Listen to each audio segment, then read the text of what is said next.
ಸಂಸ್ಕೃತಿಯನ್ನು, ನಮ್ಮ ದೇಶದ ಸಂಸ್ಕೃತಿಯನ್ನು ಮತ್ತು ವಿದೇಶಗಳಲ್ಲಿನ ಸಂಸ್ಕೃತಿಯನ್ನು ಜನರಿಗೆ ಪರಿಚಯ ಮಾಡಲಿಕ್ಕೋಸ್ಕರನೇ ಈ ಚಲನಚಿತ್ರೋತ್ಸವವನ್ನು ಮಾಡ್ತಕ್ಕಂಥದ್ದು.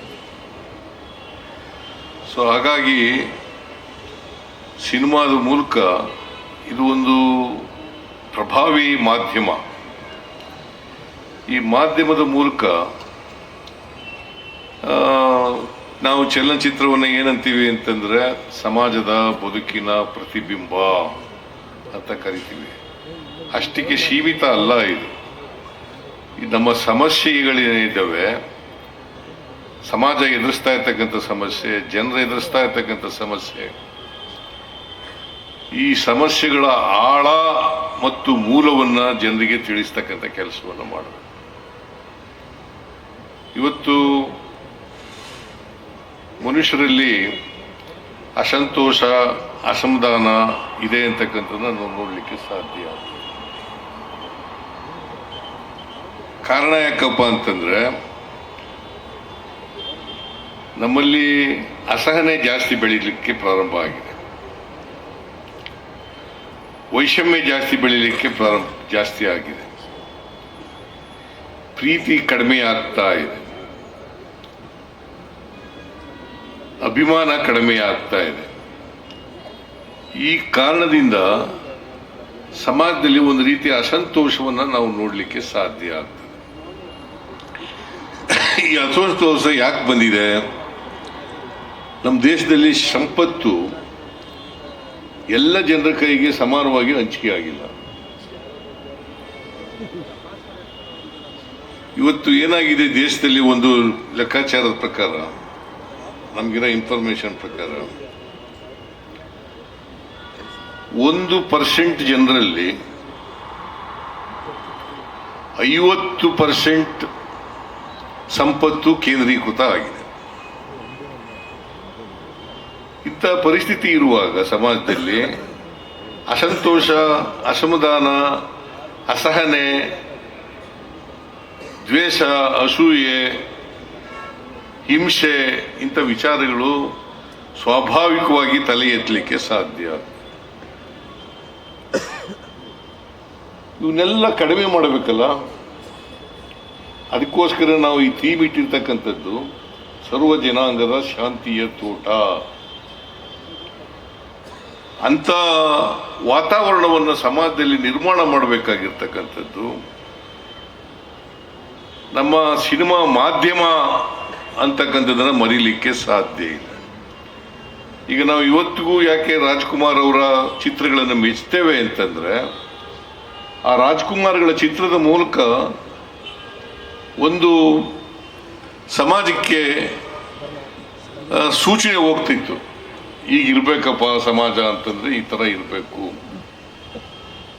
ಅದಕ್ಕೋಸ್ಕರ ನಾವು ಅನೇಕ ರಾಜ್ಕುಮಾರ್ ಅವರ ಸಿನಿಮಾಗಳನ್ನು ಮೆಚ್ಕೊಳ್ತಾ ಇದ್ದೋ, ನೋಡಲಿಕ್ಕೆ ಹೋಗ್ತಾ ಇದ್ದೋ. ಅದು ಕಡಿಮೆ ಆಗ್ತಾ ಇದೆ ಅಂತಕ್ಕಂಥ ಭಾವನೆಗಳನ್ನು ಇವತ್ತು ನೋಡಲಿಕ್ಕೆ ಸಾಧ್ಯ. ಅದು ಆಗಬಾರದು. ನಾವು ಯಾವುದೇ ಮಾಧ್ಯಮಗಳನ್ನು ನೋಡಿದಾಗ ಆ ಮಾಧ್ಯಮ ಸಮಾಜವನ್ನು ಬದಲಾವಣೆ ಮಾಡ್ತಕ್ಕಂಥ ಪ್ರಯತ್ನವನ್ನು ಮಾಡಬೇಕು. ಅದನ್ನೇ ನಮ್ಮ ಸಂವಿಧಾನ ಕೂಡ ಹೇಳುತ್ತೆ. ಸಂವಿಧಾನ ಏನು ಹೇಳ್ತದೆ? ಜಾತಿ ರಹಿತವಾದ ಸಮಾಜವನ್ನು ನಿರ್ಮಾಣ ಮಾಡಬೇಕು, ಸಾಮಾಜಿಕ ನ್ಯಾಯ ಎಲ್ರಿಗೂ ಇರಬೇಕು, ಸಮಾನ ಅವಕಾಶಗಳು ಇರಬೇಕು, ಅಸಮಾನತೆ ಹೋಗ್ಬೇಕು. ಇವತ್ತು ಇಷ್ಟು ವರ್ಷ ಸಂವಿಧಾನ ಬಂದು ಜಾರಿಯಾದರೂ ಕೂಡ ನಮ್ಮ ಸಮಾಜದಲ್ಲಿ ಅಸಮಾನತೆ ಇನ್ನೂ ತೊಲಗಿಸಿಲ್ಲ. ಬಾಬಾ ಸಾಹೇಬ್ ಅಂಬೇಡ್ಕರ್ ಅವರು ಅದನ್ನೇ ಹೇಳಿದ್ರು. ನಮ್ಮ ಸ್ವಾತಂತ್ರ್ಯದ ಫಲ ಯಶಸ್ವಿ ಆಗಬೇಕಾದ್ರೆ, ಸ್ವಾತಂತ್ರ್ಯ ಸಿಕ್ಕದಕ್ಕೆ ಅದು ಯಶಸ್ವಿ ಆಗಬೇಕಾದ್ರೆ ಸಮಾಜದಲ್ಲಿ ಅಸಮಾನತೆ ಹೋಗ್ಬೇಕು, ಪ್ರತಿಯೊಬ್ಬರಿಗೂ ಕೂಡ ಸಮಾನ ಅವಕಾಶಗಳಿರಬೇಕು, ಪ್ರತಿಯೊಬ್ಬರು ಕೂಡ ಆರ್ಥಿಕವಾಗಿ ಸಾಮಾಜಿಕವಾಗಿ ಸಬಲರಾದಾಗ ಮಾತ್ರ ಆಗಬೇಕು. ಇದನ್ನು ತೋರಿಸ್ಬೇಕಲ್ಲ, ನಾವು ಜನರಿಗೆ ತೋರಿಸ್ಬೇಕಲ್ಲ. ಇದು ಆ ಕೆಲವು ಚಿತ್ರಗಳಲ್ಲಿ ತೋರಿಸ್ತಾ ಇದ್ದಾರೆ. ಆದರೆ ಕೆಲವು ಚಿತ್ರಗಳು ಮತ್ತೆ ಯಾವುದೇ ಕಾರಣಕ್ಕೆ ಮೌಢ್ಯಗಳನ್ನು ಬಿತ್ತಕ್ಕಂಥ ಚಿತ್ರಗಳನ್ನು ಮಾಡಲಿಕ್ಕೆ ಹೋಗ್ಬಾರ್ದು. ಯಾವುದೇ ದೇಶ ಇರಲಿ, ಭಾರತ ದೇಶ ಇರಲಿ, ಕರ್ನಾಟಕ ಇರಲಿ, ಯಾವುದೇ ರಾಜ್ಯ ಇರಲಿ, ಮೌಢ್ಯಗಳು ಮಾತ್ರ ತೋರಿಸ್ತಕ್ಕಂಥ ಕೆಲಸ ಮಾಡಬಾರ್ದು. ಯಾಕಂದರೆ ನಮ್ಮ ಕಿಶೋರ್ ಕುಮಾರ್ ಅವರು ಹೇಳಿದ್ರು, ಬಸವಣ್ಣವ್ರ ವಿಚಾರಗಳನ್ನು ಹೇಳಿದ್ರು. ಬಸವಣ್ಣವರು ಕರ್ಮ ಸಿದ್ಧಾಂತವನ್ನು ತಿರಸ್ಕಾರ ಮಾಡಿದರು. ನಮ್ಮಲ್ಲಿ ಬಹಳ ವಿದ್ಯಾವಂತರು ಕೂಡ ಕರ್ಮ ಸಿದ್ಧಾಂತನ ನಂಬ್ತಾರೆ. ಇವತ್ತು ಕರ್ಮ ಸಿದ್ಧಾಂತವನ್ನು ಸಂಪೂರ್ಣವಾಗಿ ತೊಡೆದಾಕ್ತಕ್ಕಂಥ ಕೆಲಸ ಆಗಬೇಕಲ್ಲ. ಸೊ ಆ ಥರದ್ದು ಜನರಿಗೆ ತಿಳಿಸ್ತಕ್ಕಂಥ ಕೆಲಸವನ್ನು ಮಾಡಬೇಕು. ಇವತ್ತು ತಂತ್ರಜ್ಞಾನ ಬಹಳಷ್ಟು ಬೆಳೆದಿದೆ. ಬಹಳ ದೇಶದ ಜನರು ಇಲ್ಲಿ ಬಂದು, ಭಾರತದಲ್ಲಿ ಬಂದು ಚಲನಚಿತ್ರಗಳನ್ನು ನಿರ್ಮಾಣ ಮಾಡ್ತಕ್ಕಂಥ ಕೆಲಸ ನಡೀತಾ ಇದೆ. ಡಿಜಿಟಲೀಕರಣ ನಡೀತಾ ಇದೆ. ಆಮೇಲೆ ಆರ್ಟಿಫಿಷಿಯಲ್ ಇಂಟೆಲಿಜೆನ್ಸ್ ಇದು ಪ್ರಾರಂಭ ಆಗಿದೆ. ಇದನ್ನೆಲ್ಲ, ಈ ತಂತ್ರಜ್ಞಾನ ಎಲ್ಲ ಬಳಸ್ಕೋಬೇಕಲ್ವಾ. ಏನಾಗುತ್ತೆ, ನನಗೆ ದೂರ್ತಾರೆ, ಗೋವಿಂದು ಇಲ್ಲೇ ಇರಬೇಕಲ್ಲ ಕಾಣಿಸುತ್ತೆ. ಕನ್ನಡ ಸಿನಿಮಾಗಳೆಲ್ಲ ನೋಡೋದು ಕಡಿಮೆ ಆಗ್ಬಿಟ್ಟದೆ ಅಂತ. ಯಾಕಂತಂದ್ರೆ ಇವತ್ತು ಸಮಾಜವನ್ನ ಪ್ರತಿಬಿಂಬಿಸ್ತಕ್ಕಂಥ, ಬದುಕನ್ನ ಪ್ರತಿಬಿಂಬಿಸ್ತಕ್ಕಂಥ, ಅದಕ್ಕೆ ಪರಿಹಾರವನ್ನು ಹುಡುಕ್ತಕ್ಕಂಥ ಕೆಲಸ.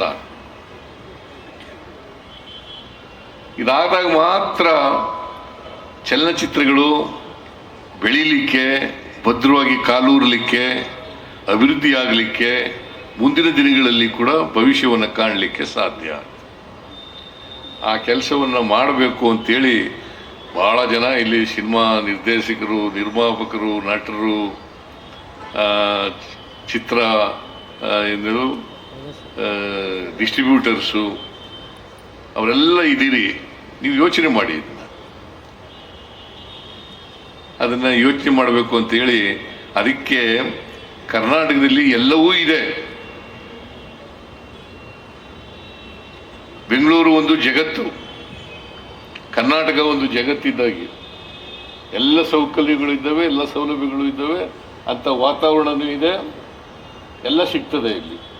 ಆದರೆ ಈ ಬೆಳವಣಿಗೆ ಆಗ್ತಾ ಇರ್ತಕ್ಕಂಥ ತಂತ್ರಜ್ಞಾನ, ವಿಜ್ಞಾನವನ್ನು ಬೆಳೆಸಿಕೊಂಡು ಚಲನಚಿತ್ರಗಳು ಬೆಳೀಲಿ, ಉತ್ತಮ ಅಭಿರುಚಿಯ ಚಿತ್ರಗಳನ್ನು ಜನರಿಗೆ ಕೊಡಲಿ, ಸಮಾಜ ಬದಲಾವಣೆಗೆ ಬೇಕಾದಂಥ ವಿಷಯವನ್ನು ಮುಂದಿಟ್ಟುಕೊಂಡು ಮಾಡಲಿ ಅಂಥೇಳಿ ನಾನು ಈ ಸಂದರ್ಭದಲ್ಲಿ ಅವರಿಗೆ ಹೇಳಿಕೆಯನ್ನು ಮಾಡ್ತೇನೆ.